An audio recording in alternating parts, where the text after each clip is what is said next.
This is the brand new Oppo X9 Ultra. This is the Vivo X300 Ultra. And this is the Xiaomi 17 Ultra Leica Edition. And in this video, we will compare the photo capabilities of these three flagship camera phones against a professional camera from Hasselblad. Well then, friends, let's go. Hey friends, this video was translated using AI, so the sound quality isn't the best. If you prefer watching the original video, just follow the link in the description.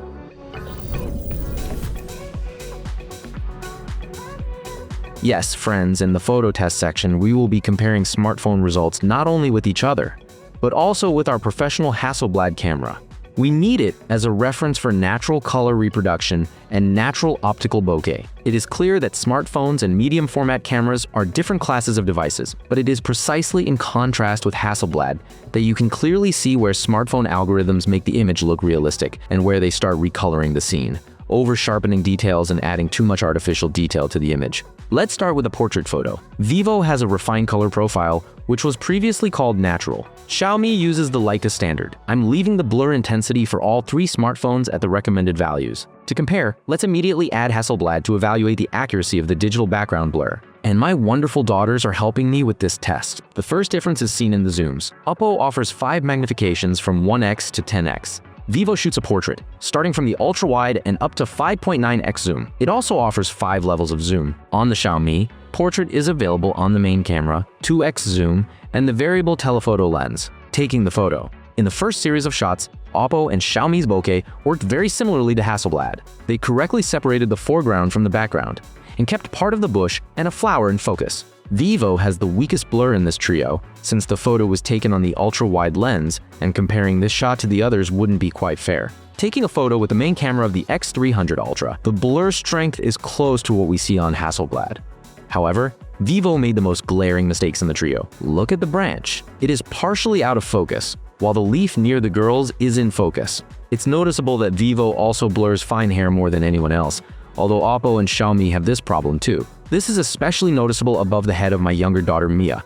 Zooming in closer, Oppo turned out to be closest to Hasselblad in terms of blur strength. The competitor's blur is a bit weaker, but in terms of blur accuracy, all three results are quite good. Even with hair, the algorithms handled it quite neatly. And there are only minor errors along the edge of the blur. Switching to the telephoto lenses. Here, the smartphones also handle foreground separation quite well. All three kept many fine hairs in focus, and only upon closer inspection can you notice some minor errors. By the way, Hasselblad blurs the entire background at a similar zoom, including the rose bushes, whereas on the smartphones the branch with the flower still remains in focus. We see the same thing when filming at 4.3x zoom on the Xiaomi. Moving to larger zooms on the Oppo and Vivo, both worked quite well with the blur edge and preserved fine hair. Also, Oppo has 10x zoom with portrait mode, but at this magnification we can no longer evaluate the blur, though we can comment on the color reproduction. In my opinion, none of the smartphones match the Hasselblad colors across any zoom levels. However, Oppo and Vivo still provide a more natural and soft result than Xiaomi. But it is important to say here that color perception depends heavily on which device you are using to watch the review. Your smartphone, laptop, and TV can give 3 completely different results. And friends, let me clarify right away. We are not criticizing smartphones for failing to match Hasselblad's color reproduction. It is just a fact that helps to understand exactly how the algorithms work. It is important for us to simply show where the color is closer to reality, and where the smartphone is already giving its own, more processed and enhanced image. And now we move on to our signature spoon fork test. Let's check how the smartphones handle blurring small objects. In the first series, no one passed the photo test. With Oppo and Xiaomi,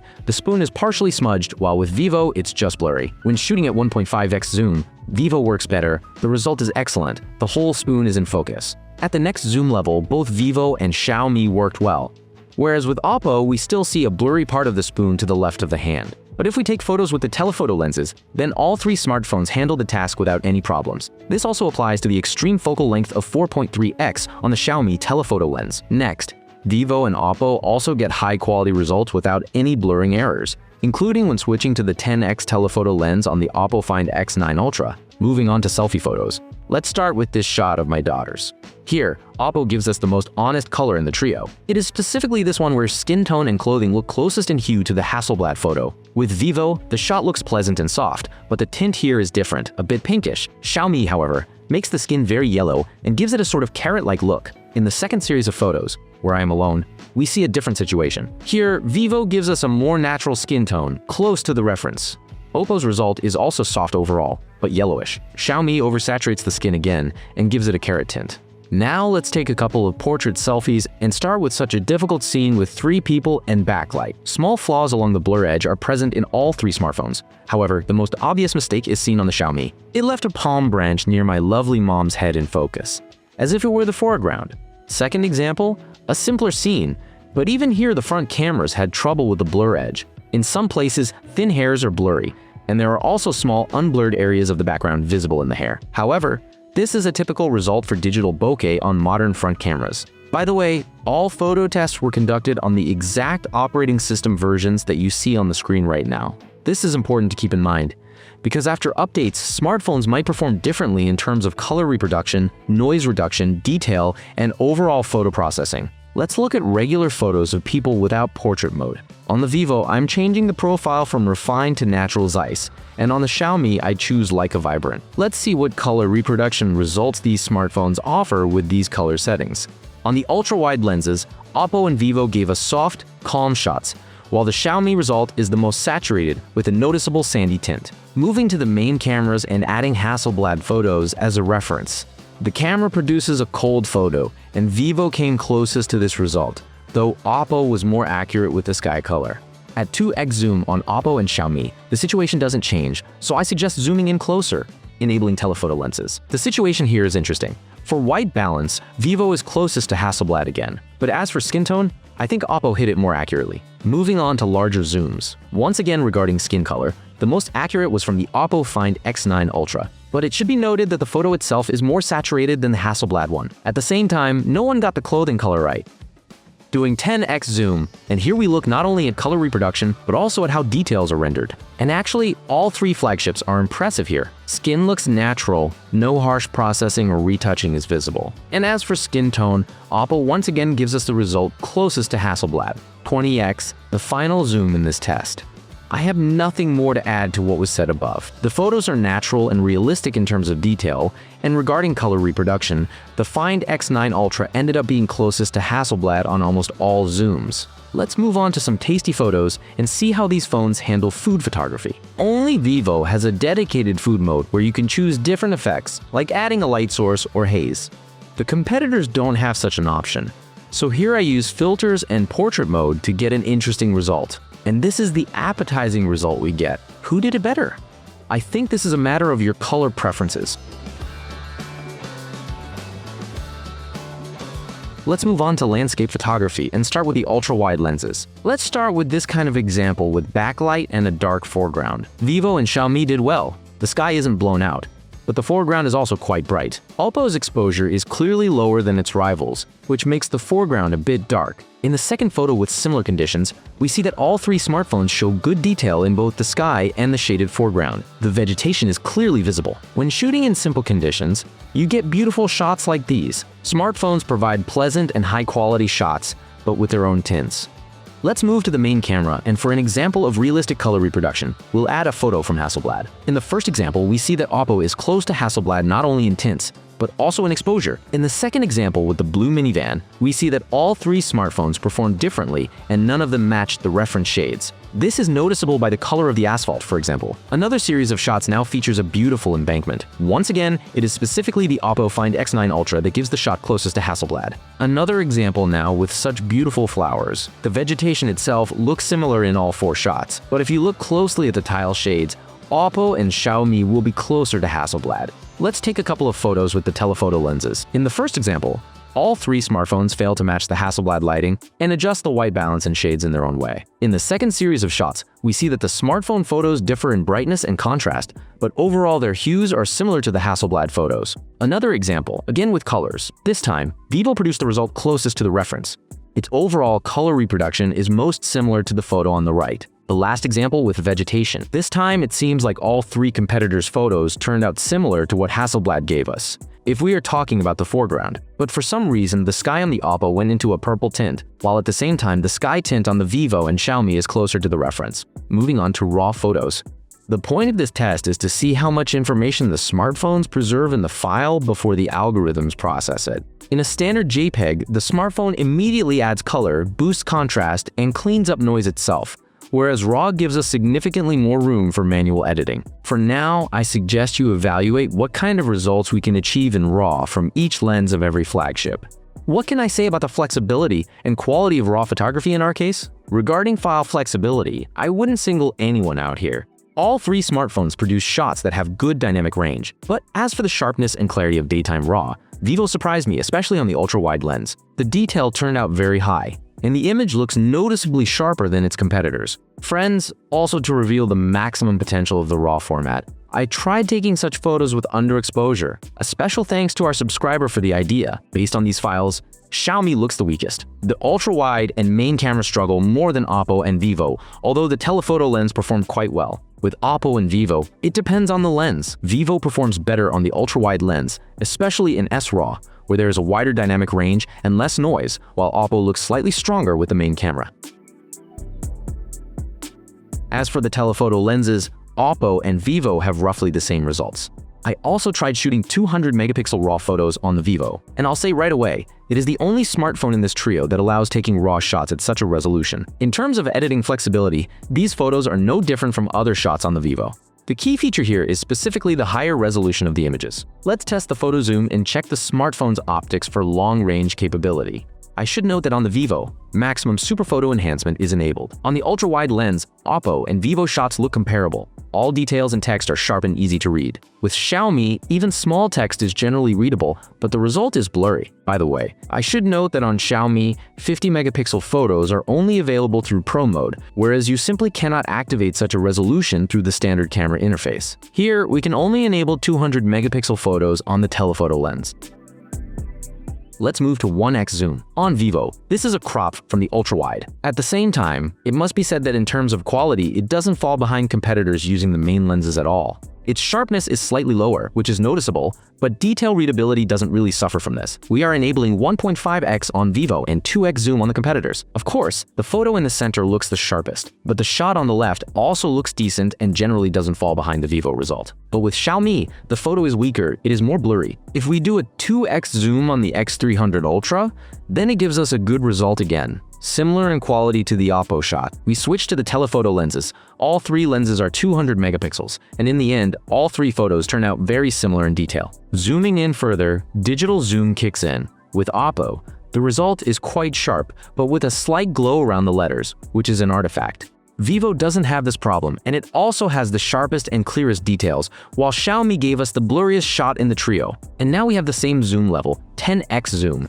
But Oppo is switching to a second telephoto lens, though I get the feeling that there's no point to it, because the resulting photo looks more blurry than the one from Vivo. Xiaomi performed roughly the same as Oppo. Both fall behind Vivo at this zoom. Zooming into 20x. At this zoom, the best photo is given by the Oppo Find X9 Ultra. The letters are easy to read only on that one, while the rival's symbols are more distorted. Apparently, this is where the 10x telephoto lens starts to show its limits. 60x zoom. Once again, we see the best result from Oppo. Only in its photo can we see the numbers and learn the business hours. Switching to maximum zoom 120x on Oppo and Xiaomi and 105x on Vivo. And again, specifically the left photo turns out best in detail. Only here can you read small letters and numbers, while the rivals distort details too much with algorithms. Overall, the new 10x telephoto lens on the Oppo is really powerful. While we're here, let's also evaluate the new feature on the Vivo X300 Ultra, the so-called telephoto enhancement. What can I say? It is clear that when this feature is activated, the smartphone renders details more aggressively, and in a photo like this, you can even make out the silhouettes of symbols, whereas without the enhancement, the result is more blurry. However, we only got this result at 60x zoom,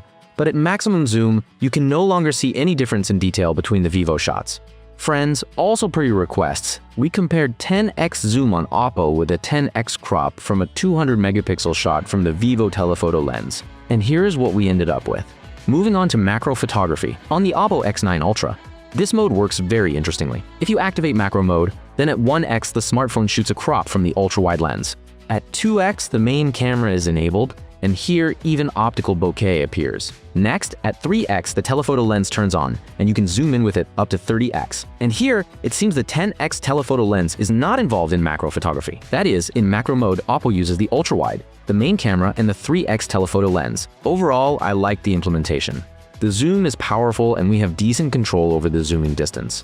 The Vivo X300 Ultra has a separate super macro mode, which is activated by the flower icon at the top of the interface. After that, the smartphone immediately switches to the telephoto lens.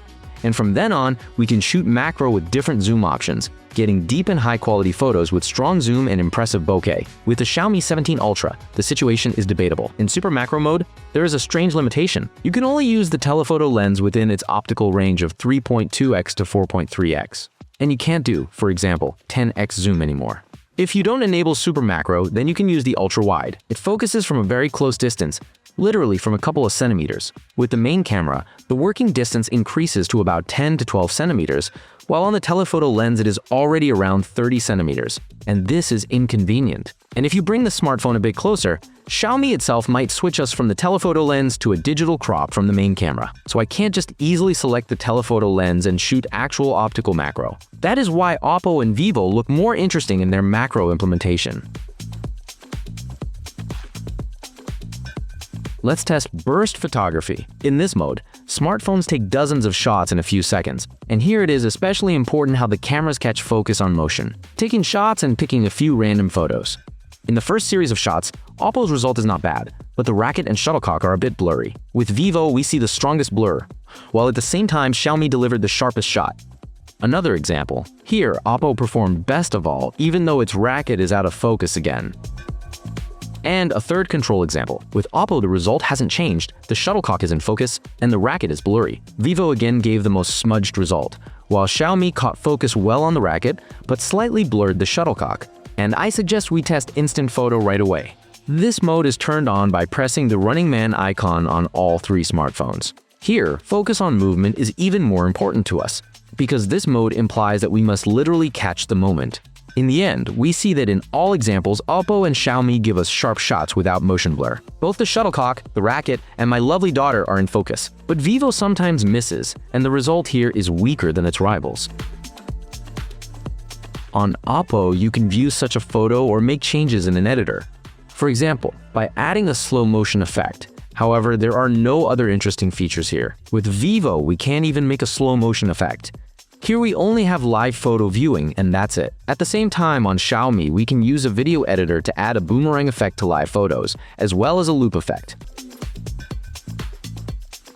And now it's dark outside. Let's proceed to low-light photo tests, and let's start with portraits.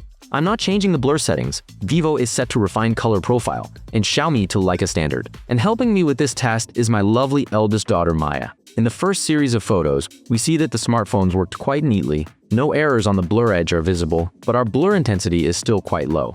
If we switch to the Vivo main camera, it again shows a good result with neat separation of the foreground from the background. I should note that on the Hasselblad at a 35mm focal length, the blur is stronger, and even the flowers near my lovely daughter ended up out of focus. Let's zoom in further. At 2x zoom, only Vivo gives us bokeh comparable to Hasselblad, just like in the daylight test. Of course, with Oppo and Xiaomi, you can manually set a stronger blur. But right now, we are evaluating specifically the blur intensity recommended by the manufacturers. All three smartphones worked great with the blur edge, keeping many fine hairs in focus. Switching to telephoto lenses. Oppo and Xiaomi gave us bokeh here similar to optical on Hasselblad, while Vivo's blur is clearly stronger. But again, I praise all the smartphones for the neat separation of the foreground from the background. If we switch to the Xiaomi telephoto lenses long zoom, the result is quite high quality. I have no complaints. I can say the same about the 6x and 5.9x zoom on Oppo and Vivo respectively. Both neatly separate even thin hairs from the background. At 10x zoom on Oppo, we can evaluate the image quality. All three flagships delight with a natural detailed image without aggressive retouching or AI enhancement. Excellent results for these shooting conditions. As for color reproduction, the smartphones in this test gave results that are not at all like Hasselblad. All three flagships clearly tried to compensate for the orange lighting, whereas the camera honestly preserves it. Testing selfies in these conditions. In the first example with my lovely wife Anna, we see that among the smartphones, Oppo gives a more honest color, its clothing color turned out more similar to what we see on Hasselblad, although it still changed the skin tone and tried to balance the white balance under yellow lighting. But the competitors' results are even less similar to the reference.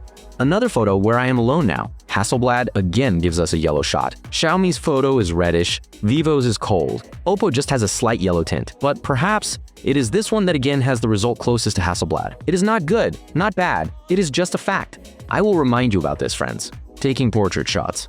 I'll note right away that Vivo blurs the background very heavily, and even Hasselblad with its optics does not give us such blur. As for the digital blur quality, we predictably see errors across all three flagships. For example, in the left part of the photo, the smartphones erase many fine hairs from my daughter. A second example is when I am alone. The blurring algorithm finds it easier to work with hair, since mine isn't quite as long. However, it is visible that on the Vivo and Xiaomi, there are sharp areas to the right of my neck.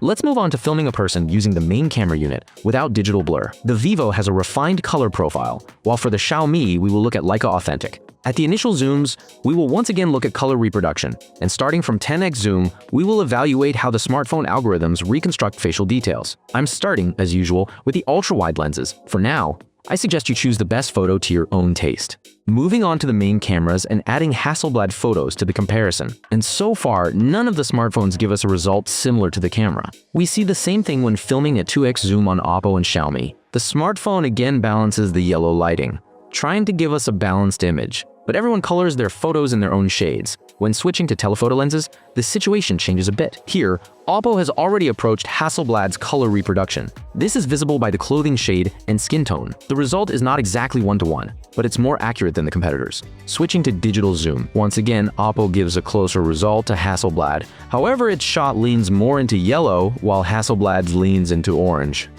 Activating 10x zoom on Vivo and Oppo, 8.6x zoom on Xiaomi. And let's evaluate the detail in AI processing. With Oppo, thanks to the telephoto lens, the result is excellent and detailed. With Vivo and Xiaomi, the photos are more blurry, but it's good that both avoid excessive processing. And finally, we switch to 20x zoom, while on Xiaomi, we enable 17.2x zoom, and again, all three smartphones produced a quite natural result. We can see skin texture, beauty marks, and eyebrows. It looks quite natural. The Vivo X300 Ultra has a new feature, telephoto lens enhancement, and I think we have the best conditions right now to test this mode. But in the end, the difference from the previous photo without active enhancement is not visible at all. Perhaps this enhancement only makes sense when zooming on text rather than on a person, because that is exactly how it works with super photo enhancement. Let's move on to landscape photography in these conditions. If we are talking about photos on the ultra-wide lenses, then all three flagships give us quite pleasant and high-quality shots even in low light. Sometimes one smartphone has stronger flares and blown-out highlights than the other,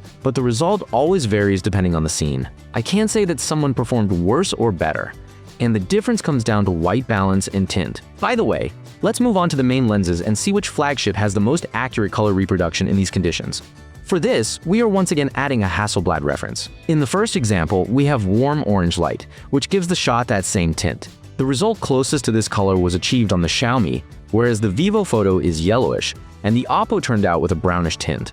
A second example with softer light. The reference is slightly yellowish, and this time the Oppo was the closest to it. Another example, but now we have multicolored lighting. Judging by the color of the asphalt, Vivo worked most accurately. But if we look at the building ahead, then Oppo and Xiaomi are closer to Hasselblad in color reproduction. I also took several shots using the telephoto lenses. Let's start with a photo of this sculpture of children reading. Here, the Hasselblad result is very yellow, and you can see that the smartphones tried to compensate for such yellow lighting to make more pleasant shots. Another example with a busy street. Here, Vivo got closest to the reference, although the result is, of course, not 100% identical in color reproduction, but the competitors' shades are even less similar to the example on the right. Let's finish our test with this flower pot. With Hasselblad, we again see a yellowish shot. The smartphones, however, have their own shades and white balance, which doesn't match the reference at all. I'll remind you that we are simply stating this as a fact, and not criticizing the smartphones for their own color reproduction. Let's test the zoom range in these conditions. We'll start, as always, with the ultra-wide lenses. In detail, you can see that Vivo gives us the sharpest result. And for example, the numbers are most readable on it. On Oppo, the details are a bit more blurry, but Xiaomi has the weakest result. Let's switch to 1x. Oppo gives us the best photo here. With Xiaomi, the result is a bit more blurry, and you can also see noise. the result from Vivo looks the weakest of all. In these conditions, the crop from the ultra-wide lens can no longer compete with the main cameras of its rivals. When switching to 1.5x zoom on the Vivo and seeing a bit of digital zoom on its rivals, we see that it is exactly the X300 Ultra that gives the clearest and most detailed photo, which is expected and logical. At 2x zoom, Oppo gives us the weakest result. For example, you cannot read the word fashion on it, and you also can't see the texture of the sign. On Xiaomi, you can see both the texture and the word, although the small letters are partially distorted. Vivo, of course, gives the clearest result, since we are currently using its 1.5x main camera. If we take photos with telephoto lenses, then the Oppo Find X9 Ultra gives us the best result. Its details and letters are the sharpest, whereas the competitor's results are a bit more blurry. When shooting at 4.3x zoom on Xiaomi, we get decent text readability, although it is noticeable that all the details here are more distorted than on the Oppo, for example. Next zoom. This time, Vivo offers us the highest quality photo. Its text is the clearest and neatest, whereas on Xiaomi, you can see distortions and artifacts. At the same time, on Oppo, the details are completely blurry, even though its zoom is slightly less than its rivals. Switching to 10x, the second telephoto lens is working on Oppo. Overall, its photo looks neat, although it is a bit too processed. Vivo's processing worked differently, and for some reason, the bottom text started to split. Large pixel staircases are visible in the Xiaomi shot, though the text is generally readable. At 20x zoom, the best result is on the left. Here we can see a restaurant's business hours more clearly. More or less these same numbers can be seen in the Xiaomi photo. But with Vivo, the algorithms distorted the details very heavily. At the next zoom level, once again, it was Oppo that provided the most acceptable detail. Here we can clearly see the time 12.00. On the Vivo, this same text turned into 11.00. On the Xiaomi, you can see the number 12 clearly, but the zeros turned into a pixelated mess. Let's enable the maximum zooms. Oppo Find X9 Ultra wins here unconditionally. You can see not only the battery life graph, but also the small text above it. Not entirely, but you can still read it. With its rivals and even with the Hasselblad camera at a comparable zoom, this small text is completely impossible to resolve. Well, just like in the daytime zoom test, the new Oppo telephoto lens performed worthily. Let's test another interesting mode, long exposure photography. All three smartphones offer a separate mode for this type of shooting. The principle is the same for all of them. We have several shooting presets available to us. There is a preview demonstrating each option. Everything is intuitive and convenient. The results are impressive, but they differ in exposure and saturation. Personally, I like these photos from Vivo the most, but that is purely my subjective choice. Let's take a photo of the moon. Obviously, at the initial zooms, no smartphone will be able to show Earth's satellite. That is normal, but instead we can evaluate the overall scene and the visibility of the moon and clouds. All three smartphones delivered impressive results, but Vivo, as usual, saturates the sky more than anyone else and makes it blue, whereas the competitors' results are softer. You can get good photos of the moon starting from 30x zoom and beyond. It is important to note that it was cloudy that day, and the moon was partially covered by clouds on all smartphones, so the testing conditions were not easy. Nonetheless, all three flagships performed quite well with the color of the moon and provided good shots. No one made it too yellow, red, or some kind of unnatural shade. Now let's test night mode with long exposure in minimal lighting conditions. On all three smartphones, we are activating night mode. Also, all three flagships offer a tripod mode option, which optimizes the shooting algorithm specifically for such scenes and provides the maximum shutter speed. As a result, Oppo produces the darkest result with an unpleasant yellow tint. Vivo gave a brighter photo with a beautiful night blue sky, but a blurry foreground. Xiaomi also performed quite decently.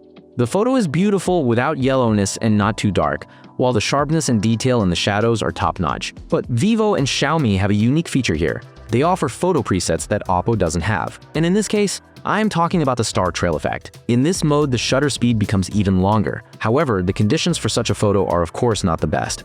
Almost all the sky is in clouds. As a result, we only get a slight star trail effect on the Vivo, whereas with the Xiaomi, nothing like that is visible at all. I still recommend filming such scenarios away from bright city lights and under a clear sky. Let's talk about the smartphone's photo features. Let's start with the new model's features. Besides the many filters that are now in every flagship, Oppo offers a unique X-Pan mode, which simulates shooting on the legendary Hasselblad X-Pan film panoramic camera and is recommended for landscape photos.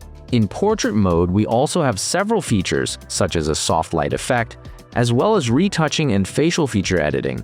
Other features include ID photos, stickers, and similar not very interesting little things. Of course, in this regard, Vivo looks like the most interesting one in the trio. There are also many profiles and filters here. more flexible facial feature settings and retouching, as well as presets for portrait shooting and different variations of background blur in portrait mode. But one of the main and key features is, of course, AI filters, which can radically change a photo. Xiaomi 17 Ultra Leica Edition stands out with its master zoom ring. This is a rotating bezel on the main camera unit, which is responsible not only for zoom but also allows you to control bokeh and filters. And in Pro mode, you can rotate exposure, ISO, shutter speed, white balance, and adjust other parameters. But this solution, it's more about interacting with the smartphone, rather than real utility in my opinion. The second distinctive feature of this flagship is a set of presets Leica Essential. And in portrait mode, there is a large set of presets that simulate signature Leica lenses. We talked about all of this in detail in a separate review of this Xiaomi. If you are interested, the link will be in the description. Well then, friends, let's summarize our photo tests and see which smartphone proved to be stronger in real shooting scenarios. But we will start, as always, with the prices. All three smartphones I have are the 512GB versions, and the prices in euro are based on the exchange rate at the time of purchase. The Oppo Find X9 Ultra Chinese version was bought in Spain for 1,165 euro. The Chinese version of the Vivo X300 Ultra cost me 1,175 euro. And my Xiaomi 17 Ultra Leica Edition turned out to be the most expensive in this trio, 1,247 euro. Now let's go over the current prices. The Oppo Find X9 Ultra can be found from 1,700 euro. The Vivo X300 Ultra from 1,800 euro. The regular Xiaomi 17 Ultra from 1,249 euro. And if we are looking specifically for the Leica Edition, the price starts from 1,950 euro. I checked the prices in Spain, where I am currently living with my family. And, of course, they are current as of the time of video editing. Let's figure out which smartphone will be more interesting to buy right now. If we are talking specifically about photo capabilities, I want to note that all three smartphones seem strong to me in terms of photography. All three flagships performed well in portrait photography without blurring. We didn't see any aggressive face processing even at high zooms and even in low light. The portraits with digital blur were also pleasing. All three smartphones did a good job separating the foreground from the background and worked quite neatly even with long and thin hair. In landscape photos, the flagships also pleased me. The shots turn out great, beautiful, with pleasant color reproduction. And even in low light, the smartphone optics work decently. I should also note that all three smartphones produce high-quality and flexible RAW photos, which can be edited more or less equally. Although Vivo does have a distinct advantage in this mode, I will talk about that later. But let's go over the strongest sides of each smartphone. Let's start with Oppo and talk about its pros. Of course, one of the strongest sides of the new Oppo is the 10x telephoto lens, which when zooming in heavily allows us to see text and details that remain blurry or distorted on its rivals. It has a good front camera, which gives pleasant and high-quality selfies,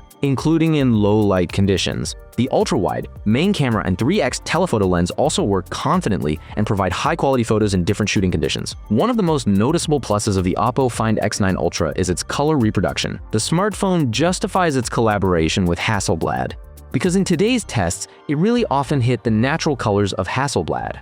I will also count macro photography as a plus. Maybe this smartphone doesn't give us such powerful macro zoom as Vivo, but the photo quality is still excellent in the end, and I definitely wouldn't consider it a minus. I will separately note the high-quality RAW photos. With the main camera, Oppo gives a lot of wiggle room during processing, which we checked separately when filming with underexposure. There is less noise, and the image is cleaner. And in this regard, the main camera looks stronger than these same lenses on Vivo and Xiaomi. Now let's go over the downsides of Oppo. And actually, there are not that many. For me, one of the main problems with the Oppo was the ultra-wide lens located at the bottom of the camera module, which caused the tripod to constantly end up in the frame. I should also note that Oppo offers the least variety of features among our trio. It falls behind Xiaomi, and even more so Vivo with its modes and filters. Despite the fact that the Oppo did well with portrait shots, it still failed our signature spoon fork test. The spoon remained partially blurry more often than on its rivals. As a downside for the Oppo, I'll note the strange performance of the new telephoto lens. It felt like it wasn't always activating. For example, in the 10x photo zoom test, the photos look just like the digital crop on the competitors. At the same time, at 20x, the photo quality on the Oppo Find X9 Ultra is already noticeably better than on Vivo and Xiaomi. These are strange results, and in the end, it's unclear in which situation the 10x optics actually kick in and when we are just getting a digital crop. Let's talk about Vivo, although we have already said a lot about it more than once. We have already discussed all its pros and cons in its previous tests, and here, let's just go over them briefly. Vivo has a strong camera setup, which performed excellently in our tests. It delivers high-quality shots on the ultra-wide, the main camera, and the telephoto lens, and even performed well when shooting a 1x crop of the ultra-wide during the day. Another very strong side of Vivo is macro photography. Here, it is the undisputed leader in the top 3. Macro photography is more flexible and convenient than the competitors, and the quality remains top-notch even at high zoom. And of course, Vivo has a huge variety of features and modes, and in terms of the number of settings and presets as well as filters, it beats both Oppo and Xiaomi. Besides, in my opinion, this Vivo gives us the best photos in long exposure mode, producing the most saturated and vibrant results.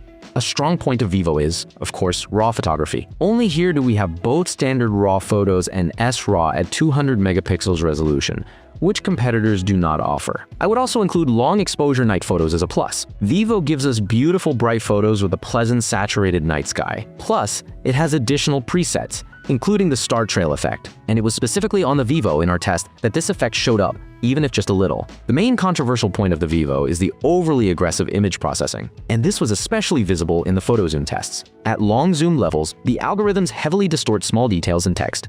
Letters can look unnatural, turning into strange symbols and becoming blurry. As a result, the shot seems sharp, but in terms of actual readability, Vivo doesn't always pull far ahead of its rivals. Another important nuance is the main camera with a 35mm focal length. Personally, I find this option not very convenient. The image turns out narrower. It's good for portrait photography, but for other scenarios, I would prefer the usual 1x main lens, like what we had, for example, on the Vivo X100 Ultra or X300 Pro.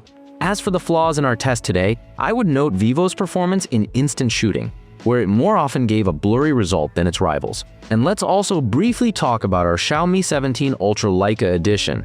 This is also a very competitive flagship, which offers us a strong main camera and a unique telephoto lens with variable focal length. No other competitor has this technology, and it clearly sets the 17 Ultra apart in our trio. I will also separately mention the signature features of the Xiaomi 17 Ultra Leica edition. First of all, there is a rotating bezel here, which adds the feeling of working with a camera and makes controlling the shoot more interesting. Secondly, the preset settings and filters from Leica that we mentioned in the features section. But it is important to note that all of this is only available in the Leica edition version. I should mention that the live photo here is also more interesting than on Oppo and Vivo, because only with Xiaomi can you add boomerang and loop effects. Xiaomi performed well in night sky photos with long exposure. The shot turned out beautiful, not too dark, and with better sharpness and detail, even in the shadows. What negatives can I point out regarding this Xiaomi? The front camera is clearly not the best in the trio. There are questions about the color reproduction. On this module, both during the day and at night, Xiaomi often oversaturates skin tones too much and creates a sort of carrot or orange tint. The result looks frankly unpleasant. The ultra-wide lens is also perhaps the weakest in this test. Whether in photo zoom during the day or at night, it gave us the most blurry results. Also, Xiaomi sometimes overdoes the sharpness, which causes a pixelated staircase effect in the details when zooming. Xiaomi's RAW files turned out to be weaker than its rivals. The ultra-wide and main camera don't hold up as well during processing, especially if the shot is taken at lower exposures. The zoom performed quite well in this case, but overall in terms of flexibility and raw quality, Xiaomi is inferior to Oppo and Vivo. Macro photo. Another controversial point. In macro mode, you can only use the telephoto lens within its optical range from 3.2x to 4.3x, but you cannot do a stronger zoom, for example, 10x. Without macro mode, you can use the ultra-wide lens. It focuses very close. The main camera works from about 10 to 12 centimeters, but the telephoto lens requires around 30 centimeters, which isn't always convenient for macro. And if you bring the smartphone a bit closer, Xiaomi might switch us from the telephoto lens to a digital crop from the main camera by itself. So there is no full manual control over the filming. These are our test results, friends. So, what's the final verdict? Which smartphone would I choose for myself specifically for photography? Actually, it is a difficult choice, and Oppo and Vivo, in my view, are top photo flagships that are good in their own way. Oppo wins thanks to the 200 megapixel main camera at 23mm and the 50 megapixel telephoto lens at 10x zoom, while Vivo is more interesting in terms of creative features. I would say that both smartphones are worthy of first place when it comes to photos. So I will make my final decision in the next final video about this trio of flagships, where we will analyze performance, battery life, displays, and other parameters. And what would you choose for photography, friends? Oppo, Vivo, or Xiaomi? Write in the comments. And of course, subscribe to our channel, hit the like button, and turn on the notifications. And bye-bye, everyone.